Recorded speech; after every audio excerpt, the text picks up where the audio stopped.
Bonjour à vous tous et bienvenue dans cette émission. Je reçois aujourd'hui Monsieur Jean-Jacques Mamba. Il est donc secrétaire national chargé de l'idéologie, de la stratégie, je pense, au niveau du MLC. Si j'ai mal présenté, en tout cas, il va essayer un peu de préciser.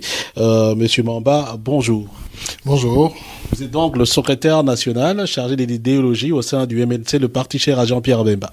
Et j'assume aussi les fonctions de porte-parole. Pardon, vous êtes la personne peut-être la mieux placée pour essayer un peu de nous parler de l'actualité en ce qui concerne votre parti politique et aussi votre président. Alors, la grande nouvelle, c'est le 21 mars. Pour vous, ça sera les bouts du tunnel pour le sénateur Jean-Pierre Bemba ou pas, parce que la CPI, dont la Cour pénale internationale, prévoit le verdict dans l'affaire principale à l'opposant donc à cette cour en ce qui concerne l'affaire en Centre ou en République centrafricaine. Mais oui, comme vous le savez, toutes les affaires épiloguent sur un verdict. Nous avons toujours été confiants depuis le début de cette affaire. Vous avez vu vous-même comment est-ce que les charges alléguées ont été transformées jusqu'à ce qu'on atteigne ce niveau-ci. Donc pour le 21, pour nous, c'est une date fatidique, mais c'est aussi une date d'espoir parce que nous avons parcouru un long chemin. Nous croyons fermement que le président Jean-Pierre Bemba pourra quitter la CPI définitivement. Et donc par rapport à cela, nous sommes bien préparés. Vous êtes bien préparé, mais en même temps, ceux qui sont un peu pessimistes disent que finalement, il sera quand même condamné dans une certaine mesure, même s'il y a réqualification des charges. Alors, prenons l'hypothèse la plus pire. S'il est condamné, à votre avis, ça serait sous quel ordre, par exemple, quand on dit réqualifier les charges, finalement, maintenant, il est poursuivi pour quel motif? Pour l'instant, il était co-auteur. Nous avons aujourd'hui évolué vers des motifs, la négligence. Il lui est reproché d'avoir été négligent, ce que nous continuons à contester. Donc, je pense bien que il ne nous est pas permis, nous, du MLC. Les autres peuvent l'être, ceux qui veulent être pessimistes peuvent le rester. Nous, il ne nous est pas permis de l'être. Nous pensons que les choses vont se passer correctement parce que nous avons suivi le procès. Et comme nous l'avons toujours clamé depuis le départ, c'est un dossier qui est vide. Maintenant, il appartiendra aux juges qui sont indépendants. Je pense que le verdict est connu. Ici, nous sommes dans les traductions et tout ça. Je pense que les juges ont dit le droit et nous attendons le verdict. Donc, je pense qu'on va pas beaucoup commenter sur ce qui va arriver, mais notre position, elle est la même. Nous sommes optimistes. Nous sommes téméraires dans le fait que nous pensons que ce dossier non seulement est vide, mais que les allégations n'étaient pas fondées. Nous regrettons aussi que M. Jean-Pierre Bemba n'ait pas pu, durant toute cette période, à cause des allégations que nous qualifions mensongères, participer au débat politique. Et vous voyez un peu l'état de notre pays actuellement. Sa présence est plus que nécessaire.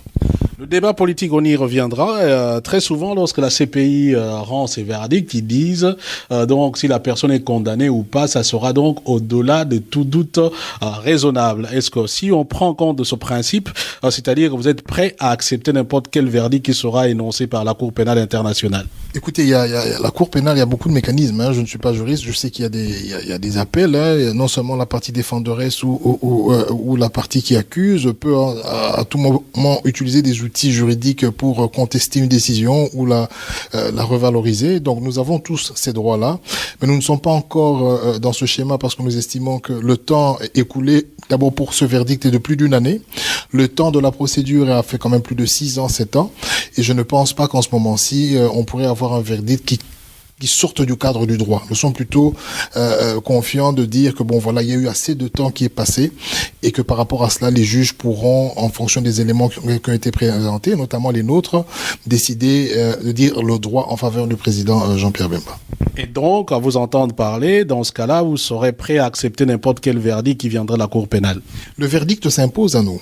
Maintenant, nous avons plusieurs moyens, comme je vous l'ai dit. Donc, si ce verdict ne nous convient pas, nous pourrions, à ce moment-là, utiliser les moyens de droit pour le contester.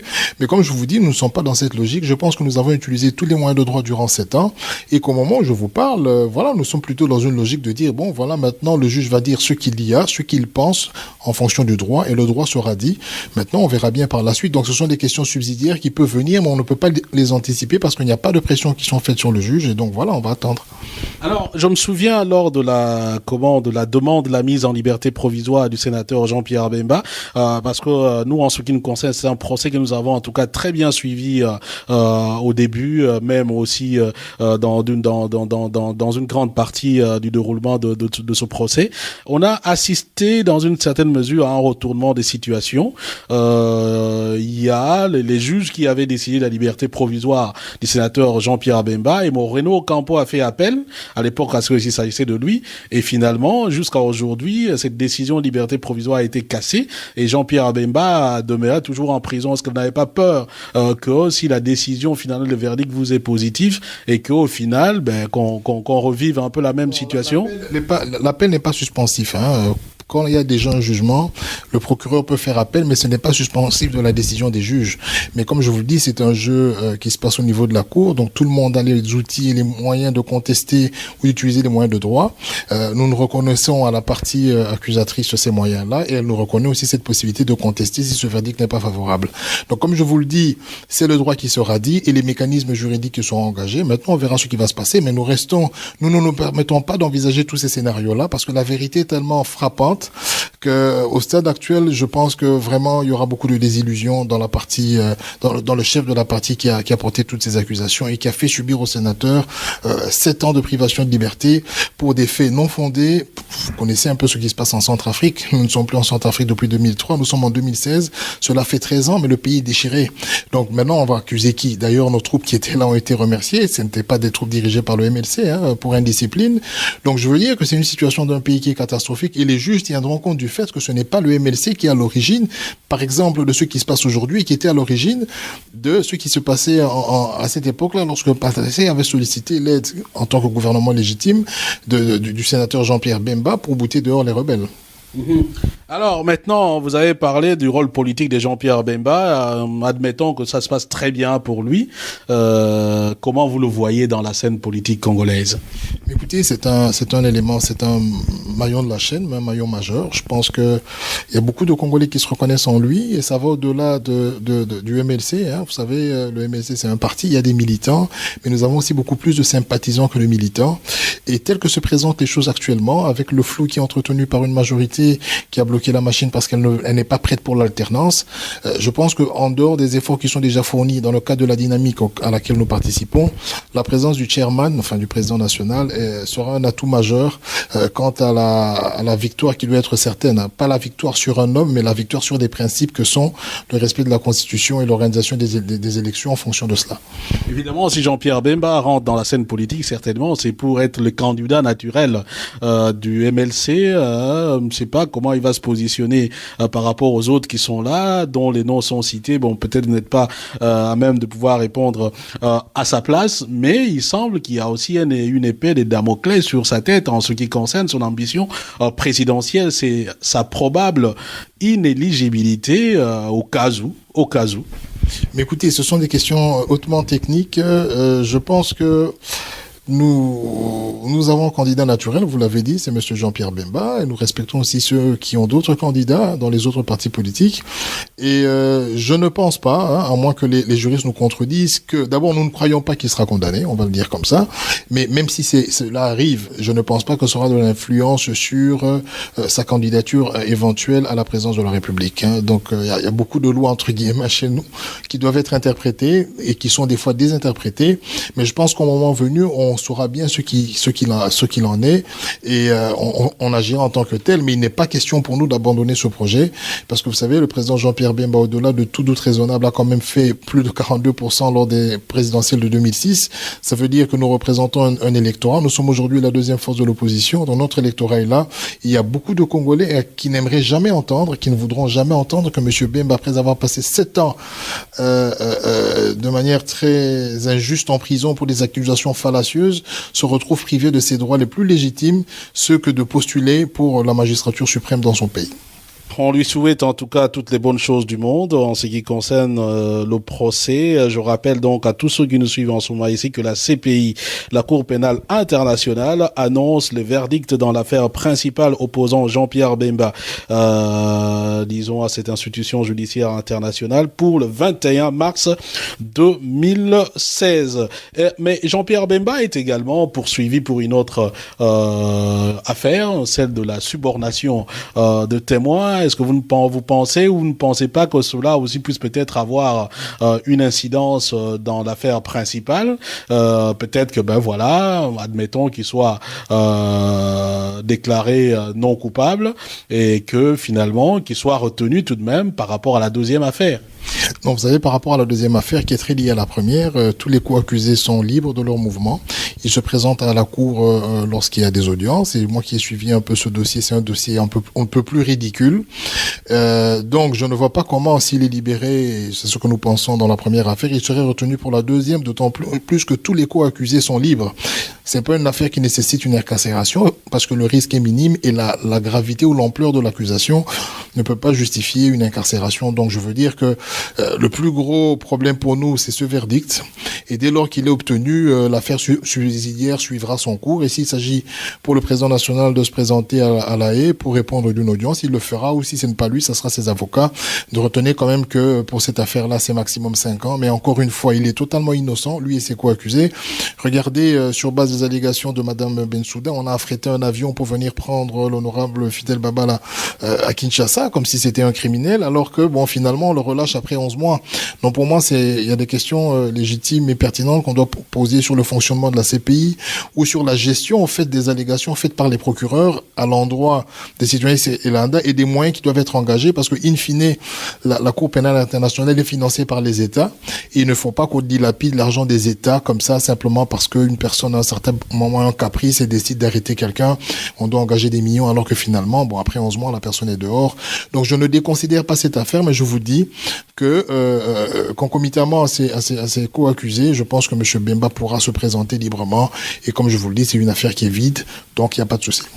Et donc, à vous entendre parler, si on considère les griefs que vous faites à la Cour pénale internationale, vous soutenez dans une certaine mesure la position des chefs d'État qui ont levé l'option, si tout, de mettre en place une feuille de route pour le retrait des pays africains de la Cour pénale internationale, du statut de Rome.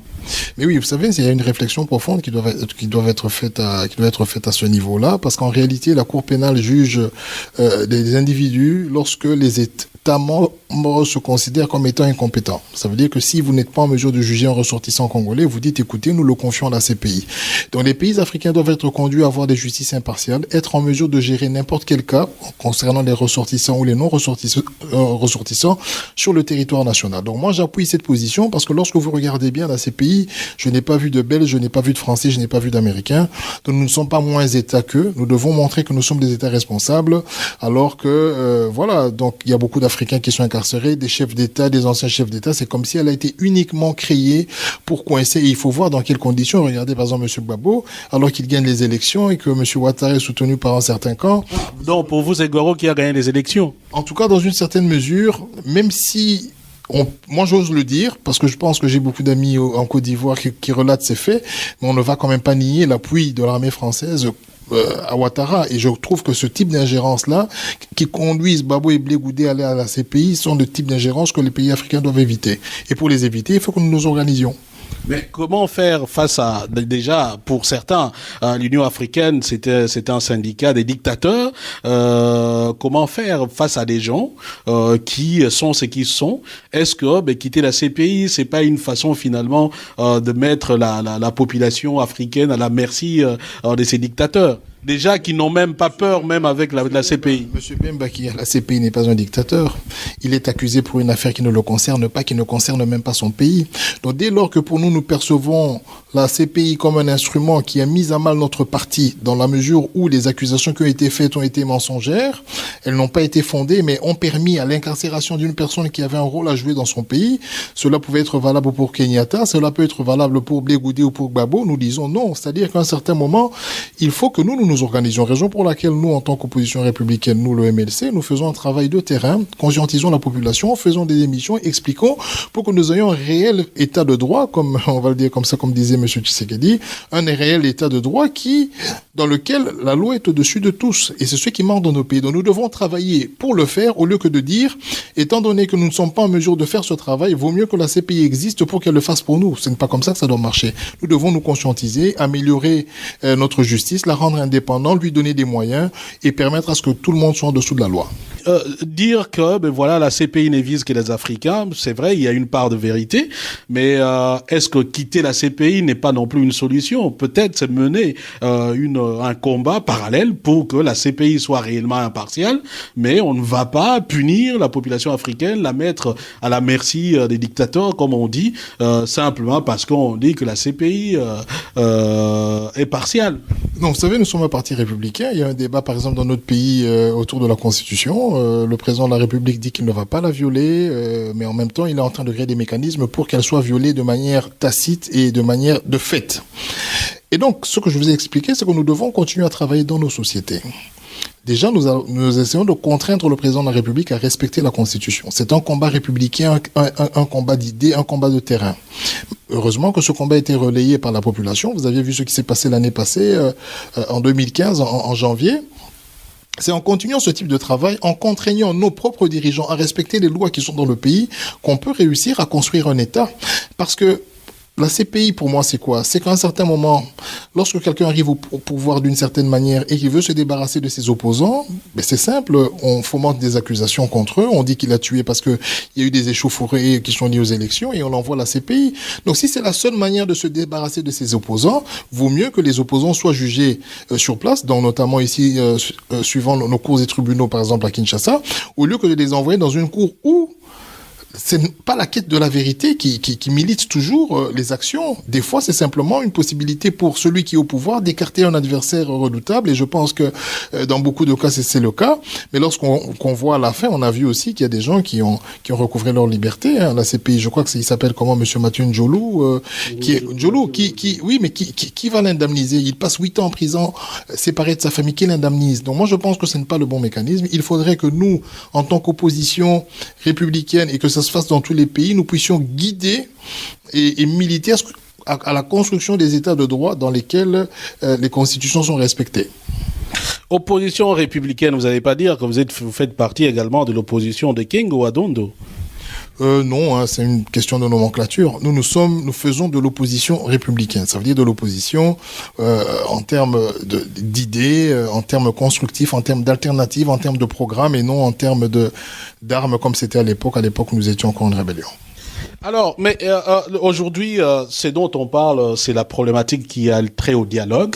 Y aura-t-il dialogue? Pas dialogue? On ne sait pas très bien. L'Union africaine, on en parlait tout à l'heure, a diligenté une mission d'observation, que dis-je, de facilitation avec Edem Kojo, qui a consulté plusieurs partenaires politiques, qui a donné aussi un point de vue sur le blocage du processus électoral.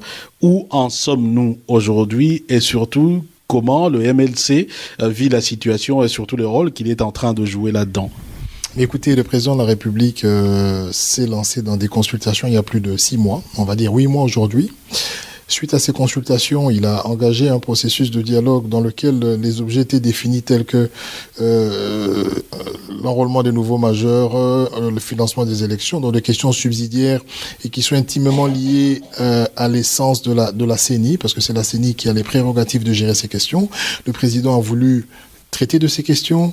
Malheureusement, il a fonctionné comme s'il n'avait pas de chronogramme. Et il a même lancé une ordonnance présidentielle que lui-même n'a pas fait respecter. Avec les comités provisoires. Le comité provisoire. Donc, l'ordonnance présidentielle qui fait force de loi n'a pas été respectée par le président de la République. Je doute fort que ce dialogue soit organisé, d'autant plus que nous sommes dans une année électorale et on ne comprend pas comment est-ce qu'on peut faire du dialogue un impératif alors que nous avons des questions électorales qui ont des obligations et des astreintes constitutionnelles et qui ne sont pas respectées. Donc, si vous allez aujourd'hui à Kinshasa sur toutes les rues, vous verrez des grands panneaux prônant le dialogue, comme si le dialogue allait devenir une institution ou comme si le dialogue allait produire un nouveau cadre institutionnel. Et donc nous, le MLC, nous avons continué à le dire. Nous avons même pris la liberté d'aller voir M. Kodjo pour lui dire que nous n'allons pas participer au dialogue parce que c'était inopportun. Nous avons gardé cette position, ça fait maintenant 1 année. Mais force est de constater que le président de la République n'arrive pas à organiser ce dialogue parce qu'il était dans un atermoiement avec l'UDPS. Ça n'a pas fonctionné. en termes de l'asymétrie des termes de référence. Je veux dire que l'UDPS avait des termes de référence qui ne sont pas ceux de la majorité. Donc, la machine est bloquée, mais ce que nous savons, c'est que, indépendamment des gesticulations politiques en termes de vouloir faire glisser la machine, nous restons sur notre position que de dire, en 2016, il y aura des élections présidentielles et législatives, et M. Kabila, à partir du 20 décembre, ne sera plus président de la République. Vous avez parlé de votre rencontre avec Edem Kodjo. Vous faites partie de la dynamique de l'opposition. Normalement, beaucoup de partis de la dynamique ont dit non. Il n'y avait pas besoin de rencontrer Kodjo du moment que la position était connue. Il n'y avait pas d'opportunité pour ce dialogue. Mais vous l'avez rencontré en catimini. Et pour beaucoup de gens, vous avez ressorti un peu votre nature de traître en tant que parti politique. Aujourd'hui, vous êtes avec des gens. Demain, on retrouve des ministres MLC au pouvoir. Et voilà, vous êtes presque dans cette logique-là. Est-ce que vous n'avez pas quelque chose que vous mijotez pour qu'au bout du compte, vous puissiez dribbler les autres? Et je comprends l'inquiétude. Il ne s'est nullement agi d'y aller en catimini. Je pense que nous avons même publié un communiqué de presse qui expliquait la motivation et qui a fait la synthèse des discussions que nous avons avec M. Kodjo. Il faut quand même noter quelque chose de très important. La dynamique, c'est un regroupement des partis politiques. Mais elle n'a pas vocation de diluer l'essence ou l'identité des partis qui participent. Ça veut dire que si le MLC a une feuille de route, elle n'abandonne pas cette feuille de route-là parce qu'elle est dans la dynamique. Mais le MLC vient dans la dynamique pour des choses qui nous lient. Quelles sont ces choses qui nous lient? C'est le respect de la Constitution, l'organisation des élections présidentielles dans les délais constitutionnels. Pour ces actions-là, nous sommes ensemble. Mais nous avions estimé à ce moment-là que M. Kodjo étant mandaté par l'Union africaine, il était de notre devoir, parce qu'il n'avait eu qu'un seul son de cloche, c'est-à-dire celui de M. Kabila et sa famille, il était de notre devoir d'aller le rencontrer pour qu'il ait le deuxième son de cloche, et ce deuxième son de cloche a été publié. Maintenant, qu'à cela déplaise les amis de la dynamique, moi je peux le comprendre, mais il ne s'agit nullement d'une trahison. Nous avons une feuille de route qui est propre au MLC, parce que nous sommes un parti quand même qui a aujourd'hui plusieurs années, ça fait 16 ans. Nous avons une représentativité au niveau national et au niveau provincial. Nous avons des statuts et je pense que, comme je viens de vous le dire, la dynamique n'a pas vocation à diluer l'essence ou l'identité des partis politiques, mais plutôt que de la renforcer. Et pour nous, nous estimions en ce moment-là qu'il fallait voir M. Kodjo et lui donner la position, pas seulement la nôtre, mais la position de la dynamique, et cela a été fait. Et donc, si je vous comprends très très bien, parce que vous avez une feuille de route que vous devez respecter, vous comprenez aussi que l'UDPS aussi puisse respecter sa feuille de route. Parce que vous, au niveau de la dynamique, vous considérez que l'UDPS est en train d'affaiblir la position de l'opposition en voulant un dialogue avec Kabila, alors qu'elle est aussi en train de respecter sa feuille de route. Nous avons beaucoup de respect pour l'UDPS, et vous n'avez jamais entendu des propos provenant du MLC condamnant l'UDPS. Nous sommes en train d'observer ce qui se passe et il a lieu de constater, par exemple, que l'UDPS est pour le dialogue, mais ce dialogue-là n'a pas les mêmes termes de référence que les termes qui sont proposés par la majorité. Ils se sont vus à Ibiza, ils se sont vus en Italie, à Venise, il me semble bien, mais ils n'ont toujours pas trouvé d'accord. Le temps est en train de passer, mais vous savez, avec l'UDPS aussi, il y a un jour, ils sont pour le dialogue, le lendemain, ils ne sont pas pour le dialogue. Vous avez aussi des ailes, vous avez ceux qui sont au Parlement, qui ont été d'ailleurs radiés, et ceux qui n'y sont pas. Vous avez aussi l'aile de Moubak, et donc c'est un peu compliqué à suivre, mais nous savons que M. Tshisekedi, le président national, est un homme qui veut le droit, qui veut le bien-être de ce pays, et je pense que il est dans sa logique, et il continue avec sa logique que nous respectons. Mais nous pensons simplement que c'est inopportun. Ce qui est dit comme nous aimons aussi le dire. L'UDPS est en train de suivre sa feuille de route comme le MLC. Et maintenant, face au blocage du processus électoral, déjà,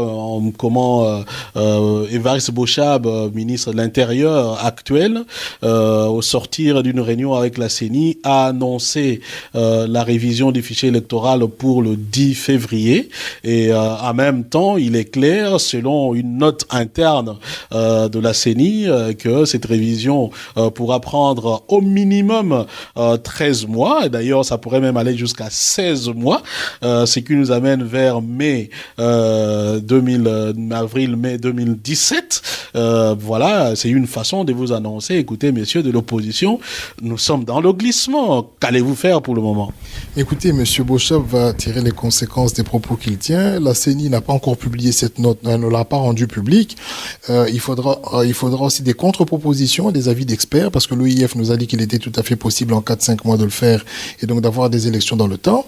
Maintenant, il faudrait que les positions soient publiques. On n'a pas besoin de se cacher. Le président de la République doit assumer sa fonction de chef d'État et prendre ses responsabilités. S'il estime que on ne peut pas organiser des élections dans le temps, eh ben en ce moment-là, il sait qu'il cessera d'être président. C'est le président du Sénat qui va continuer. Après, je veux dire qu'après le 20 décembre 2016, il n'y a pas élection.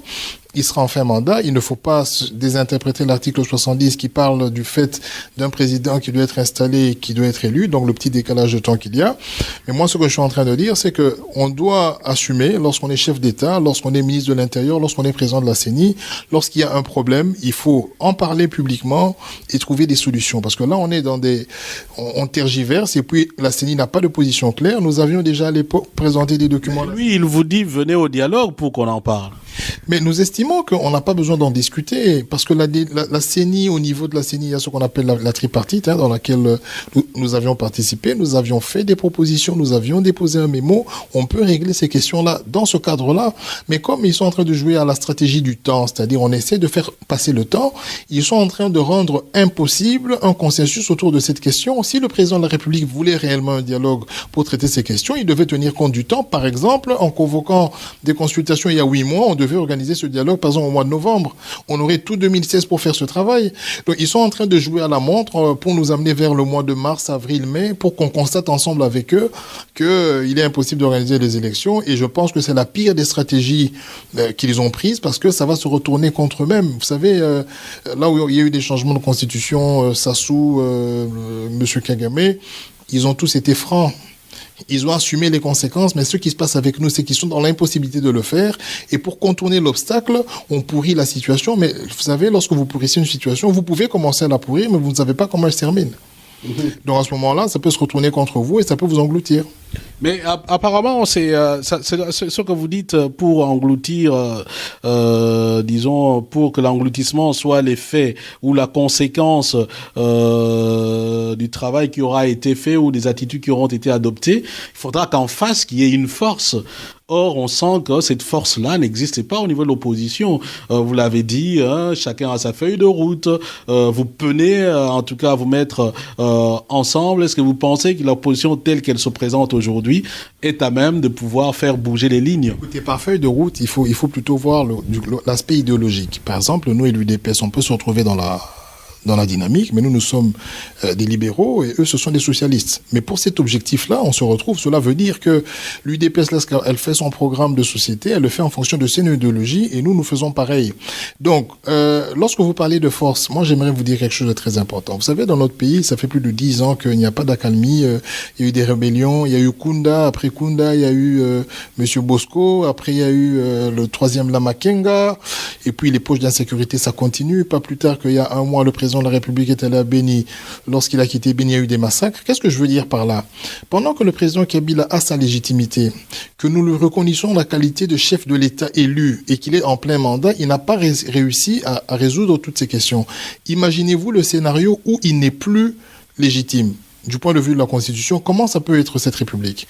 Donc nous lui demandons, nous implorons son sens de responsabilité pour qu'il prenne la mesure de ce qui peut arriver si aujourd'hui il se retrouve dans une position inconfortable de président qui n'a plus de mandat. Ce n'est pas le même cas avec les sénateurs, ainsi de suite. C'est le chef de l'État, c'est le chef de l'exécutif. Pendant qu'il avait ces 2 mandats, il n'a pas réussi à résoudre tous ces problèmes-là. Imaginez-vous maintenant le scénario où il n'est plus président de la République de manière officielle, donc il fait entre guillemets une forme de transition qui n'a plus la légitimité nécessaire. Qu'est-ce qui va se passer dans ce pays? Donc je pense que tous ces chefs d'État qui aujourd'hui, sur base de consensus, ont pondu des constitutions qu'ils ont respectées, ne doivent pas à un certain moment personnaliser ces affaires et remettre le pays en arrière parce qu'ils ont envie de rester au pouvoir. Ça, c'est des choses qu'il faut vraiment refuser. Alors, aujourd'hui, il le dit très souvent, on lui prête des intentions. Si aujourd'hui, il dit, bon, il respecte la Constitution et que, ben voilà, par des pressions, finalement, il y a élection avant 2016,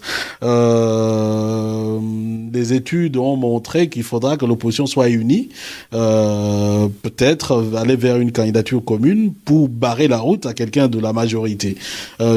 Stratégiquement, de toute façon, parce que même s'il y a plusieurs candidats, même si quelqu'un de l'opposition peut gagner, si la CENI n'est pas réellement impartiale, on n'a qu'à faire une petite distribution de voix et le tour est joué. Est-ce que la problématique de la candidature commune, c'est une problématique qui est présente et aussi, disons, envisagée au sein du MLC, ou bien, ben voilà, pour vous, vous avez votre candidat, surtout si jamais Jean-Pierre Bemba est libéré? Écoutez, c'est une question pertinente, mais il faut qu'on fasse très attention parce que finalement, je vais mettre ça dans le cadre des souhaits. Parce qu'il n'y a pas d'obligation légale à obliger que ce soit l'opposition, la majorité, à avoir un seul candidat. Et nous le souhaitons. Parce qu'effectivement, nous allons en ce moment-là maximiser nos chances de gagner les élections. Mais le problème peut être plus profond que cela. Parce qu'il ne faut pas créer une alternance alors qu'à l'intérieur même de la dynamique ou du regroupement, vous avez des programmes de société qui sont différents. Si aujourd'hui vous gagnez les élections avec les gens de l'UDPS, ils vont vous amener vers un pays totalement socialiste, alors que vous avez une vision libérale de la chose. Donc vous aurez un gouvernement hétéroclite qui ne pourra pas prendre un programme susceptible d'améliorer les conditions de vie des gens. Donc il faudrait qu'au-delà du fait que nous avons un objectif commun, il ne faut pas que cet objectif soit simplement de gagner la majorité, mais il faudrait aussi que nous ayons un programme qui nous permette effectivement de relever le défi. Parce que si on se limite au débat des personnes, qu'est-ce qui va se passer? Nous allons faire une coalition, il y aura un candidat unique. Si ce candidat gagne les élections, il va naturellement, comme on dit chez nous, partager le pouvoir avec les autres. Mais est-ce qu'il y aura un vrai programme de gouvernement? Est-ce que nous avons les mêmes aspirations? Est-ce que nous avons la même vision de l'État? Donc ce sont des situations à encourager, mais cela ne devrait pas nous conduire dans la fatalité si cela n'est pas possible. Ça veut dire que si ça n'arrive pas, par exemple en 2011 on l'a souhaité, mais ce n'est pas arrivé, M. Kamere est parti, Kengo est parti, M. Tshisekedi est parti, donc cela n'est pas arrivé, malgré que nous le souhaitions. Mais si cela arrive, tant mieux, c'est ce qu'il faut. Mais si cela n'arrive pas, il faudrait que chaque parti assume son programme de telle sorte que la personne qui va gagner, même si elle ne va pas diriger seule, pourra ramener les gens sur un programme commun susceptible d'améliorer les conditions des gens. Et donc c'est ça, si on considère ça comme ça, votre réponse à la proposition par exemple de Moïse Katumbi de recourir aux primaires pour choisir un éventuel candidat commun de l'opposition. Et je note que c'est pas vraiment sa position, hein, disons, il n'est pas le premier à faire cette proposition. Déjà avant, on en parlait déjà. Mais écoutez, je respecte beaucoup sa position et c'est une proposition qui est la bienvenue. Maintenant, il faut voir au niveau de la praticabilité, au niveau de la faisabilité, si les cordons vont s'avioler, excusez-moi, si les violons vont s'accorder de manière à ce qu'on puisse trouver un compromis, hein, et avoir un seul candidat. Ça, c'est vraiment quelque chose que nous souhaitons. Mais comme je vous le dis, c'est une question qui est très complexe parce qu'on ne peut pas priver à une personne qui a non seulement la prétention, mais qui a le potentiel de devenir président de la République, de lui dire que pour des raisons de stratégie commune, il faut pas que tu le sois. Donc, si aujourd'hui M. Kamere est très fort à l'Est et que M. Katumbi est très fort vers le Katanga, s'ils ne trouvent pas de compromis, chacun d'eux ira aux élections et on verra qui va gagner. Mais c'est vrai que le souhait, pour qu'on ait une vraie alternance, c'est que nous ayons un seul candidat. Mais si cela n'arrive pas, il faudra que chacun puisse tirer l'épingle du jeu. Mais les autres disent que c'est une stratégie, en fait, comme vous l'avez dit, pour l'alternance, mais d'autre part, c'est pour consolider la démocratie.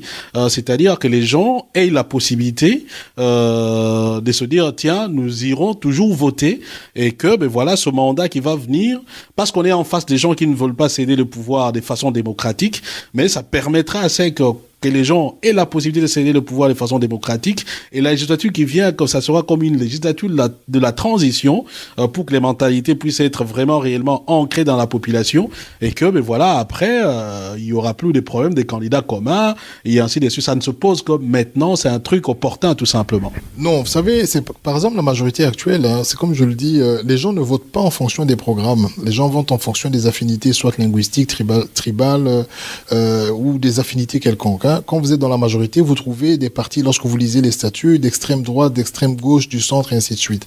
Moi, je suis un idéologue, je veux dire, au sein du parti, donc je m'occupe de l'idéologie. Il faudrait que nous arrivions à amener des gens sur des programmes. Il faut que nous ayons des discussions sur des programmes. Aujourd'hui, tous ceux qui se présentent comme étant des candidats devront présenter un programme qui doit être discuté, entendu et su de tous. Et c'est sur cette base-là que les électeurs doivent normalement se décider. Maintenant, dire que nous allons aller dans un système transitoire et qu'après on n'aura plus besoin de faire des regroupements politiques pour gagner. Ce qu'il faut changer, c'est la loi. C'est-à-dire que notre majorité qui avait peur de se faire battre par Tshisekedi du deuxième tour avait changé la loi. Il faudrait qu'à la nouvelle législature, nous revenions à 2 tours. Comme ça, nous aurons plusieurs candidats, la possibilité d'avoir plusieurs candidats, et celui qui va gagner les 2 premiers passera au second tour. Donc ça, c'est la situation idéale. Parce qu'au jour d'aujourd'hui, nous avons le G7, qui est le dernier né de l'opposition. Nous avons le MLC, nous avons l'UNC, beaucoup de partis. Je pense que chacun de ces partis-là au regroupement a la prétention d'avoir un candidat capable de diriger la RD Congo. Et nous, le MLC, nous savons que c'est M. Jean-Pierre Bemba. Mais cela ne veut pas dire qu'ils sont obligés de croire comme nous ou de nous suivre. Donc on ne va pas créer un conflit autour d'une candidature, mais il faudra qu'on crée plutôt de l'émulation autour des programmes bien précis, de manière à ce que chacun de nous puisse présenter un programme et que voilà, les populations se décident en fonction. Et si on envisageait un truc comme ce qu'a proposé M. Matungulu, il dit, tiens, candidature commune, d'accord, mais il faudra d'abord qu'il y ait, par exemple, un débat entre candidats. Ça rejoindrait dans une certaine mesure votre position, c'est-à-dire on vient faire d'abord un débat sur le projet d'essai de chaque candidat et de ce débat on passera aux élections, je ne sais pas de quelle façon, à cette primaire et en ce moment-là donc on pourra choisir. Lorsqu'il y a plusieurs candidats au sein du même parti, c'est facile, ce sont les militants qui votent, mais au sein de la dynamique par exemple, comment ça va se passer ? Parce qu'il y a, voilà, comment vous allez faire? Vous n'allez quand même pas dire que ce sont les élus, parce qu'il y a des personnes, par exemple, comme M. Katumbi, qui n'a pas de député. Vous avez des gens qui sont de la plateforme, comme M. Boussa, qui n'a pas de député. Donc, comment est-ce que, de manière pratique, vous allez organiser des primaires au sein d'une dynamique qui regroupe plusieurs partis? Il n'y a pas de lisibilité, c'est un peu un brouillon. Je pense que ça va se passer entre les acteurs politiques. Ils mettront leurs forces, leurs atouts sur la table, ok? Parce qu'il suffit pas d'être intelligent ou d'être riche ou de... Non, il faut quand même avoir un certain aura. Et comme je le dis ici, le président Jean-Pierre Bemba était quand même candidat, donc il a été élu sur l'ensemble du territoire national. Monsieur Kamere, c'est pareil. Mais il y en a aussi qui n'ont jamais fait cet exercice. Et donc, c'est beaucoup plus facile pour des personnes qui ont un nom, qui ont été déjà élus sur l'ensemble du territoire national, d'être candidats que des personnes qui ne le sont pas. Maintenant, comme je vous le dis, chaque Congolais, y compris moi-même, y compris vous, a la possibilité à un certain moment de se déclarer candidat. Mais il faut que les moyens suivent, il faut qu'il ait l'aura nécessaire pour le faire. Alors, mais finalement, vu sous cet angle, et c'est peut-être par là que nous allons terminer, comment jugez-vous, appréciez-vous la rencontre de tout à l'heure, d'il y a quelques heures, entre Vital Kamerhe, Félix Tshisekedi et Moïse Katumbi à Bruxelles et le lancement de leur message Passinayo, Passinanga et ainsi de suite. Mais écoutez, moi j'apprécie tout ce qui va dans le sens de renforcer le combat que nous menons tous, c'est-à-dire au sein de la dynamique, et nous précisément le MLC, que de dire que la Constitution doit être respectée, que M. Kabila est en fin de mandat, qu'il a rendu des services pour la République, mais que nous disons que les règles du jeu sont celles qu'elles sont et qu'il doit les respecter. Donc toutes les actions qui visent à renforcer notre capacité à gagner ce combat sont des actions que nous accueillons de la manière la plus joviale. Nous sommes très contents de voir cela, que M. Tshisekedi Félix, que M. Katumbi, que M. Kamere, ou que demain le président Jean-Pierre Bemba se mette ensemble avec des personnes qui ont la même vision de la République, une République où les lois sont respectées. Je pense que c'est à encourager et c'est le seul commentaire que je puis faire par rapport à cela. Monsieur Jean-Jacques Mamba, je vous remercie.